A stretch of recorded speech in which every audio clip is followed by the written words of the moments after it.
15,000 টাকা উঠাইছি, ব্যাগে ছিল 3,000 টাকা। 18,000 টাকায় কি কি কিনলাম সেটাই বলবো এই ভিডিওতে। হ্যালো এভরিওয়ান, আসসালামু আলাইকুম। কেমন আছেন আপনারা সবাই?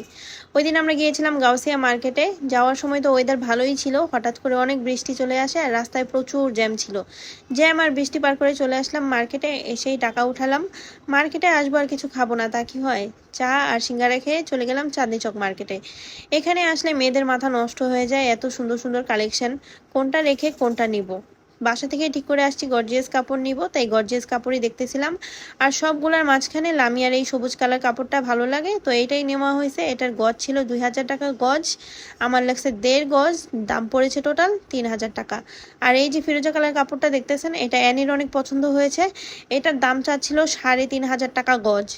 আমি 2,000 টাকা গজ বলছি আর দিয়ে দিছে। যখনই দিয়ে দিছে তখনই আমার কাছে লাগছে আমি ঠকে গেছি, কিন্তু কি আর করার, যেহেতু দাম বলে ফেলছি নেওয়াই লাগছে। লামিয়ার পছন্দে নিলাম, অ্যানির পছন্দে নিলাম, এবার তো আমার পালা। আমি এই দুইটা কাপড়ের মধ্যে অনেক কনফিউজ ছিলাম কোনটা নিব। পরে এই স্কাই কালারটা নেওয়া হয়েছে। এই দোকান থেকে টোটাল 3টা কাপড় নিয়েছি, 3টার দাম পড়েছে টোটাল 9,000 টাকা। তো এখনো স্কার্টের কাপড় কেনা বাকি, ফলসের কাপড় কেনা বাকি। লামিয়া অ্যানিরে বলতেছিলাম চলো অন্য দোকানে যাই, নাইলে ফকির হয়ে যাওয়া লাগবে।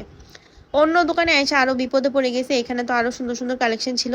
এই কাপড়গুলাও আমার অনেক ভালো লাগছে, এখান থেকে নীল কাপড়টা নিলাম, এটার গজ ছিল 1,000 টাকা।